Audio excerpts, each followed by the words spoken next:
To the series of integral calculus. हम इसमें अपना chapter beta and gamma function कर रहे हैं। तो उसमें हम पिछले वीडियो में बीटा एंड गामा फंक्शन के बीच बीटा एंड गामा फंक्शन की डेफिनेशंस देख चुके हैं और कुछ प्रॉपर्टीज देख चुके हैं। अब हम इस वीडियो में देखने वाले हैं relation between beta and gamma function, gamma formula क्या होता है, ये एक रिलेशन हम प्रूव करेंगे, और लीजेंड्स डुप्लीकेशन फार्मूला, एक इंपॉर्टेंट फार्मूला, ये भी हम देखने वाले हैं। ठीक है, तो शुरू करते हैं। सबसे पहले देखते हैं relation between beta and gamma function. ठीक है ना, तो बीटा एंड गामा फंक्शन के बीच में, ये बीटा फंक्शन है, तो बीटा एंड गामा फंक्शन के बीच में रिलेशन होता है बीटा एम एन की वैल्यू होती है gamma M into gamma N upon gamma M plus N. एक कंडीशन होती है यहाँ M N N both are greater than zero. ठीक है ना, क्योंकि हम अगर ये नहीं लेंगे तो यहाँ जब गामा में जब नेगेटिव की वैल्यू आती है, तो हमने देखा था जब रिकरेंस फॉर्मूला हमने गामा फॉर्मूला का देखा था, तो उसमें देखा था कि अगर गामा के अंदर नेगेटिव वैल्यू आती है तो उसकी वैल्यू इनफाइनाइट हो जाती है, जो कि हम नहीं चाहते। ठीक है ना, तो ये अनडिफाइन हो जाएगा इनफाइनाइट पे। तो शुरू करते हैं, इसका प्रूफ देखते हैं पहले। तो कल हम लास्ट में देखा था, हमने एक फॉर्मूला देखा था स्टैंडर्ड इंटीग्रल। ठीक है ना, तो उसका हम यूज़ करने वाले। तो क्या देखा था हमने, गामा एन अपॉन ए की पावर एन। ठीक है ना, इसकी वैल्यू क्या थी हमें, 0 टू इनफाइनाइट ई की power minus A X into X की power N minus 1 D X. ठीक है ना, यही था स्टैंडर्ड इंटीग्रल, इसको हम यूज़ करने वाले। तो लेफ्ट हैंड साइड में मैं केवल गामा एन को रहने देता हूँ। तो इसे अगर ए की पावर एन को हम राइट हैंड साइड में शिफ्ट कर दें, क्या बचे, ई की power minus A X into X की power N minus 1 D X. ठीक है, अब हम L H N R H S को ई की पावर माइनस ए, ठीक है ना, ई की पावर माइनस ए इंटू ए की पावर एम माइनस 1, ठीक है ना, इससे मल्टीप्लाई करेंगे।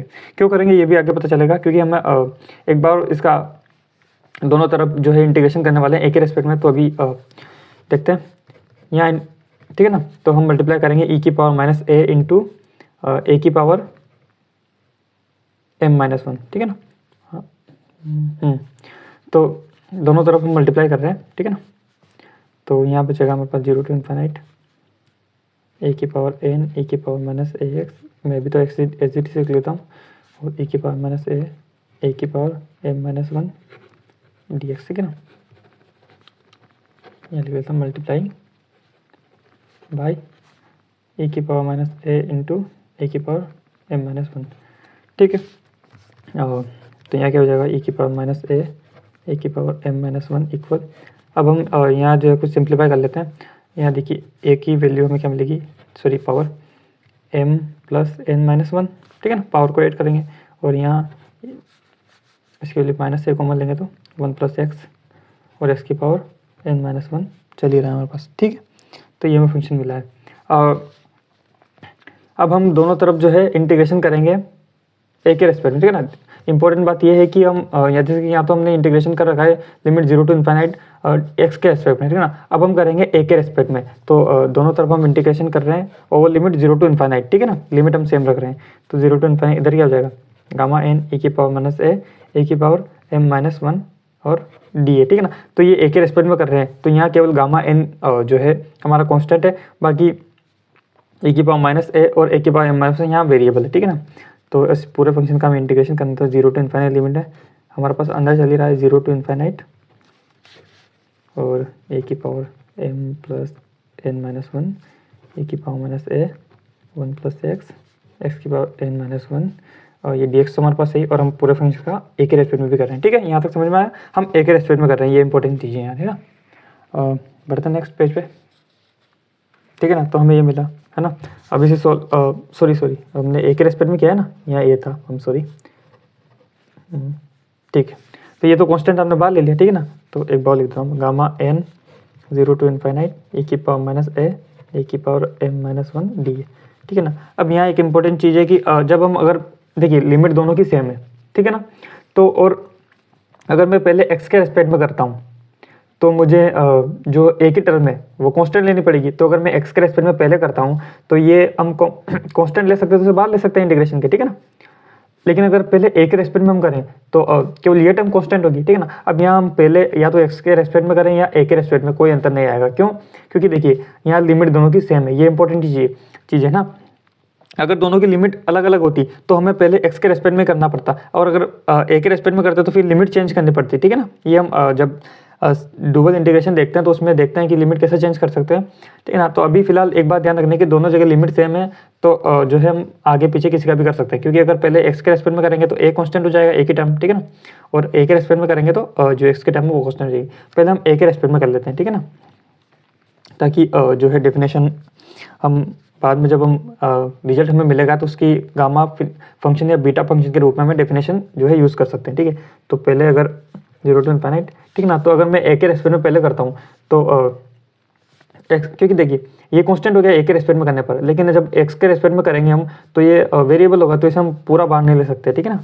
तो ए के रेस्पेक्ट में पहले करेंगे तो इसे एक्स की पावर n-1 बाहर ले लेते हैं, यहाँ बचेगा इंटीग्रेशन 0 to इन्फिनिट। अब हम केवल ए की टर्म रखते हैं, बाकी कांस्टेंट हो जाएगा, उस पर कोई अंतर पड़ेगा नहीं। तो यहाँ एक्स की टर्म में ए की टर्म क्या मिलेगी, e की पावर -a 1 + x, और यहाँ बचेगा a की पावर m + n-1 और dA, ठीक है, और ये dx, ठीक है ना। तो ये लिमिट चेंज करनी पड़ती है अगर हमें यहाँ लिमिट सेम नहीं होती तो, ये ऐसा इंटरचेंज करने के लिए, लेकिन अगर लिमिट सेम है तो हमारा काम आसान हो जाता है, ठीक है ना। तो इसमें कोई प्रॉब्लम वाली बात है नहीं। तो अभी जो है लेफ्ट हैंड साइड को हमेशा ही रखते हैं, तो यहाँ से क्या मिलेगा हमें, अच्छा सपोज ये यहाँ -a और 1 + x को मैं y ले लेता हूँ, ठीक है ना। तो मुझे यहाँ से dx की वैल्यू क्या मिलेगी, -dx की वैल्यू क्या मिलेगी मुझे, dy, आई एम सॉरी, ये तो कांस्टेंट हो गया ना, डी ए की वैल्यू निकालनी है, हम तो ए के रेस्पेक्ट में कर रहे हैं ना, तो यहाँ क्या हो जाएगा, -dA की वैल्यू क्या मिलेगी, dy/1 + x, ओके, है ना। चलिए इसे माइनस को हटा देते हैं हम, a × 1 + x को y मान लेते हैं, ठीक है ना। तो यहाँ माइनस कॉमन, तो dA की वैल्यू मिलेगी dy/1 + x, और लिमिट भी हमें चेंज करनी पड़ेगी, वैसे लिमिट तो सेम ही रहेगी, ठीक है ना। देख लेते हैं, पहले a की जगह हमें y की लिमिट रखनी होगी, ठीक है ना, क्योंकि हमने न्यू वेरिएबल y लिया है, हम a की जगह y पुट कर रहे हैं। तो जब a की वैल्यू 0 है, ये a की लिमिट है, a के रेस्पेक्ट में कर रहे हैं, ना, तो जब a 0 है तो y भी 0 होगा यहाँ से, ठीक है ना। तो a = 0 पर y = 0 एंड a = इन्फिनिट पर, या अगर इन्फिनिटी है तो y भी इन्फिनिटी होगा, ठीक है ना। तो लिमिट पे तो कोई चेंज आया नहीं, तो हम इसे लिख सकते हैं, तो क्या होगा 0 to इन्फिनिट x की पावर n-1। अब हमने फंक्शन को चेंज कर दिया है, a की जगह हमने y जो है वेरिएबल पुट किया, तो यहाँ से लिमिट तो हमारे पास चेंज हुई नहीं, e की पावर क्या जाएगी, माइनस हमने लिया ही नहीं, यहाँ a × 1 + x की पावर हमें क्या मिली, y लिया हमने, ठीक है ना। तो e की पावर -y और a की पावर m + n-1, ठीक है ना। तो चलिए a की वैल्यू पुट कर ही देते हैं, ठीक है ना। यहाँ से क्या होगी, क्योंकि हमें x को हटाना है तो a की वैल्यू क्या लिख सकते हैं हम, a को हटाना ना, x तो कांस्टेंट है हमारे यहाँ, तो y/1 + x, ठीक है ना। तो a की वैल्यू लिख देते हैं यहाँ, तो y/1 + x, इसकी पावर क्या चल रही है, ये देख सकते हैं m + n-1, ठीक है ना। और dA की जगह में क्या लिखना है, dy/1 + x, और dx हमारा चल ही रहा है, ठीक है। अभी इसे सोल्व कर लेते हैं हम, 0 to इन्फिनिट x की power n-1, 0 to infinite e की पावर -y, और यहाँ 1 + x की लिमिट को हम सोल्व करते हैं, तो यहाँ देखिए 1/1 + x की लिमिट है m + n-1, और यहाँ 1/1 + x की जो लिमिट है वो है 1, ठीक है ना। तो 1 से 1 ही कैंसिल हो जाएगी, -1 से +1, तो यहाँ क्या बचेगा m + n, ठीक है ना। तो सिंपली 1 + x की पावर क्या मिलेगी, m + n, ओके, और y की पावर हमारे पास हो जाएगी m + n-1, ठीक है ना। तो y की पावर क्या हो जाएगी, m + n-1, ओके, और dy या dx, ठीक है ना। अब 0 to इन्फिनिट हमारे पास चल रहा है, x की पावर n-1। अब ये देखिए y के रेस्पेक्ट में हम कर रहे हैं तो केवल y वाली टर्म वेरिएबल है, x वाली तो कांस्टेंट हो गई, तो प्योर x वाली जो टर्म है हम उससे कांस्टेंट मतलब कांस्टेंट हो जाएगी, तो उसे बाहर ले सकते हैं, ठीक है ना। इंटीग्रेशन के बाहर ले लेता हूँ मैं, तो क्या हो जाएगा 1 + x m + n, लेकिन जब x के रेस्पेक्ट में करेंगे तो ये जो है अभी एक और इंटीग्रेशन हमें करना है, तो हम पूरा बाहर नहीं ले सकते इसे, ठीक है ना, क्योंकि एक और इंटीग्रेशन है वो x के रेस्पेक्ट में। अगर यहाँ कोई ऐसा वेरिएबल होता जो x से अलग होता तो हम ये x के लिए भी कांस्टेंट हो जाता, लेकिन यहाँ तो x की टर्म है तो ये x के रेस्पेक्ट में जो है वेरिएबल ही है, इसलिए हम पूरा बाहर नहीं ले सकते इसे, ठीक है ना। और 0 to इन्फिनिट हमारे पास चल रहा है, यहाँ से m + n बाहर आ गया, तो यहाँ बचेगा e की पावर -y × y की पावर m + n-1 dy, और हमारे पास dx, ओके।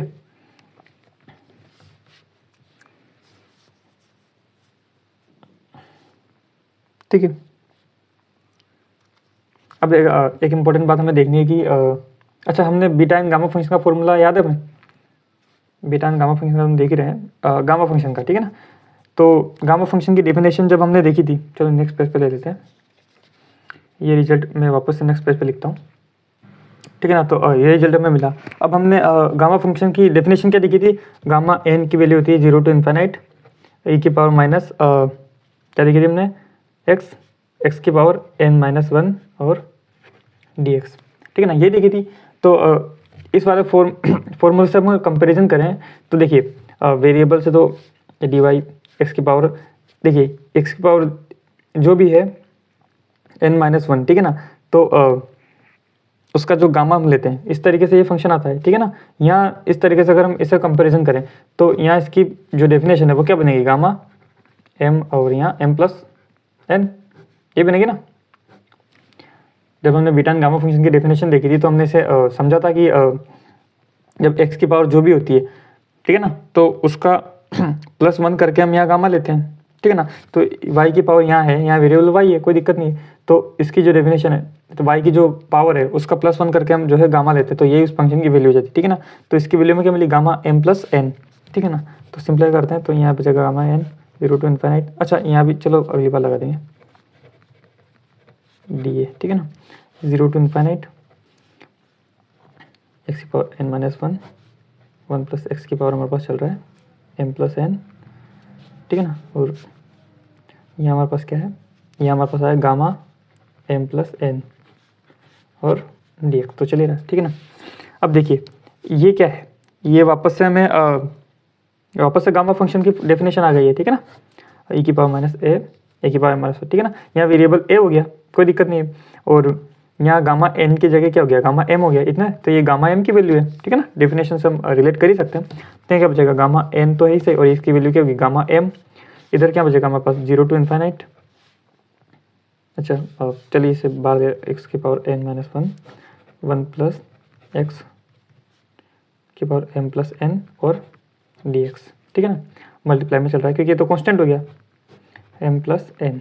अच्छा, अब इसकी डेफिनेशन में क्या देख रखी है? जब हम बीटा फंक्शन देख रहे थे तो उसमें बीटा फंक्शन की हमें अलग अलग फॉर्म देखी थी, ठीक है ना। तो एक फॉर्म में हमने बीटा फंक्शन की डेफिनेशन में बीटा mn की वैल्यू क्या देखी थी? 0 to इन्फिनिट। वैसे जब बीटा फंक्शन की हम डेफिनेशन देखते हैं तो उसमें लिमिट 0 to 1 होती है, लेकिन जब हम बीटा फंक्शन की प्रॉपर्टी साइज सेकंड वाली प्रॉपर्टी थी तो हमने देखा था कि बीटा mn की वैल्यू क्या होती है? x की पावर ये होती है ना, x की पावर n-1 अपॉन ये तो बीटा mn की लगाएंगे तो यहाँ m लिखेंगे, ठीक है ना, n-1 अपॉन 1 + x की पावर m+n, ठीक है ना। वैसे हमने ये भी प्रॉपर्टी देखी थी कि बीटा mn की वैल्यू क्या होती है? बीटा nm की होती है, ठीक है ना। तो कोई दिक्कत नहीं है, हम कुछ भी लिख सकते हैं, दोनों सेम ही होते हैं। लेकिन जब हम ऊपर जो भी होता है उसे हम पहले लिख लेते हैं, कोई दिक्कत नहीं है, ठीक है ना। तो यहाँ क्या हो जाएगा? इसे बीटा nm की वैल्यू मान सकते हैं ना। ये सेकंड वाली प्रॉपर्टी जब हमने देखी तो ये रिजल्ट हमने देखा था। अब ये दोनों इक्वल होते हैं, हम यहाँ कुछ भी लिख सकते हैं, nm या mn, एक ही बात है, ठीक है ना। तो यहाँ से हमें simply gamma n into gamma m की वैल्यू क्या मिली?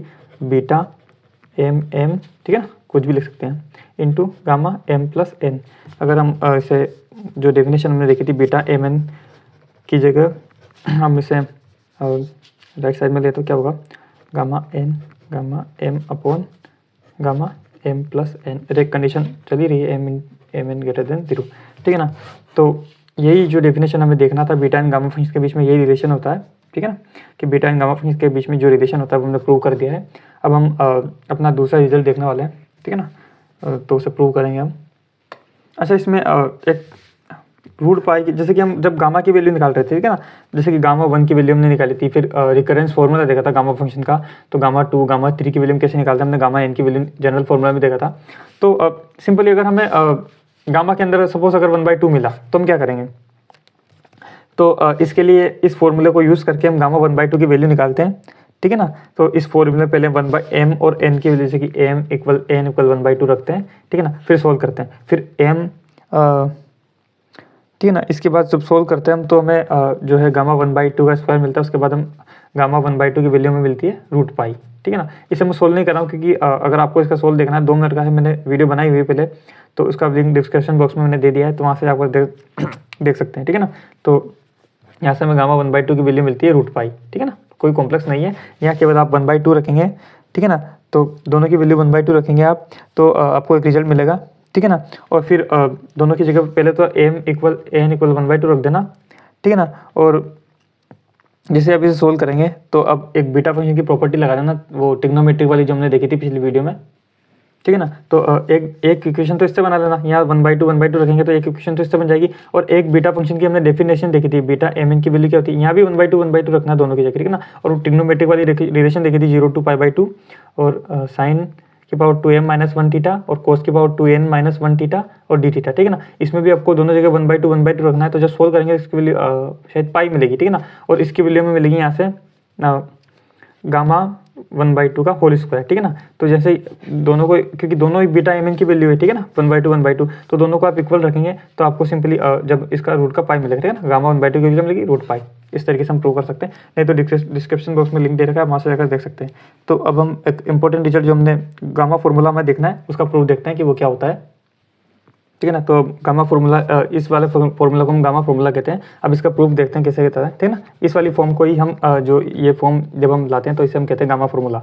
तो सिंपली इसके लिए हमें कुछ नहीं, बीटा इन गामा फंक्शन की डेफिनेशन जो हमने अभी देखी थी, क्या देखी थी हमने, gamma M into gamma N upon gamma M plus N, ठीक है ना, ये डेफिनेशन हमने देखी थी। तो ये हमें यूज़ करनी है।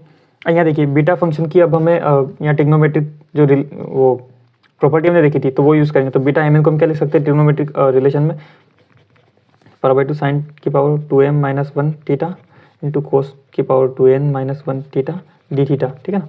और ये gamma N into gamma M, एक ही बात है उल्टा से, और एम प्लस एन, ठीक है। और अब हम यहाँ सपोज m की जगह हम करेंगे m + 1/2 पुट करेंगे, ठीक है ना। और ये पुट करते हैं हमें आंसर मिल जाएगा। और n की जगह n + 1/2 पुट करेंगे, ठीक है ना। इस फॉर्मूले में ये पुट करते ही जो है हमें आंसर मिल जाएगा, ठीक है ना। कुछ गलत हो गया शायद, डेफिनेशन, इसकी डेफिनेशन शायद 2 था ना। ठीक है, अब ठीक है। तो ये डेफिनेशन हमने देखी थी, ठीक है ना। तो इस वाली डेफिनेशन को जब हम चलो एक कर ही लेते हैं इसे। तो यहाँ हमारे पास 2 0 to π/2, यहाँ अगर m की जगह मैं m + 1/2 रखूँ तो यहाँ हो जाएगा, ठीक है ना। m की जगह रखना तो 2 से 2 कैंसिल हो जाएगा, m + 1 - 1, तो यहाँ बचेगा सिंपली m, तो साइन m थीटा, और यहाँ n बचेगा, ठीक है ना, सेम, तो कोस की power n theta D theta, इसकी वैल्यू वाली m + 1/2 इंटू गामा m + 1/2, ठीक है ना। m की जगह हमने m + 1/2 और n + 1/2 लिखा। और यहाँ हो जाएगा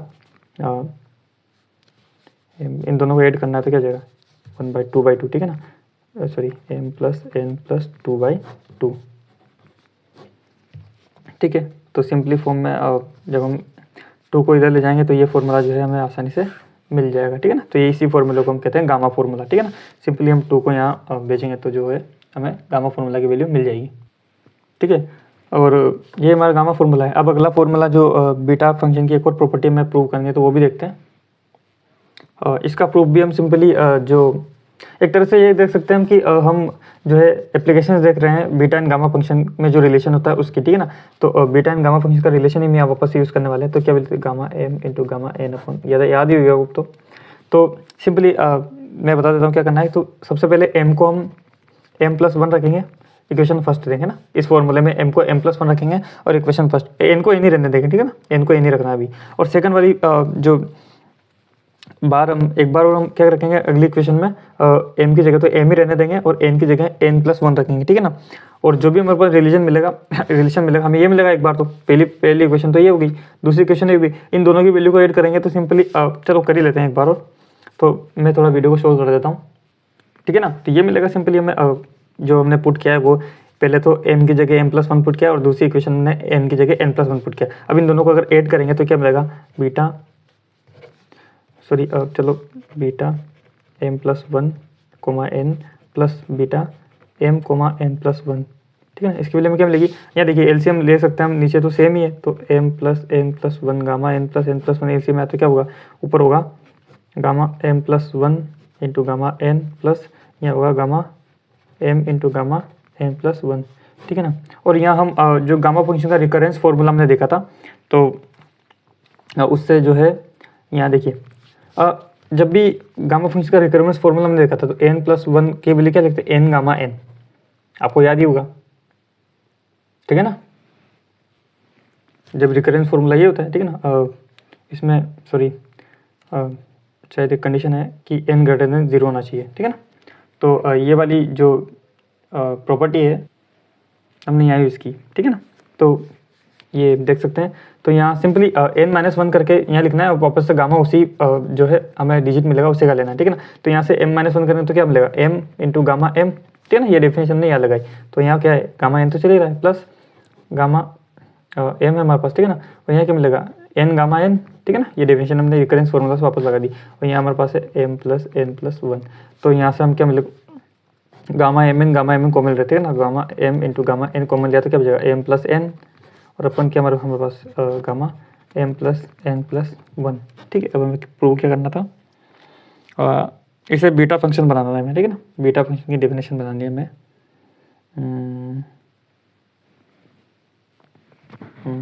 ऐसा तो सिंपली नीचे भी हमें डेफिनेशन लगा सकते हैं ना, नीचे भी हम नाम गामा m+n की डेफिनेशन लगा सकते हैं।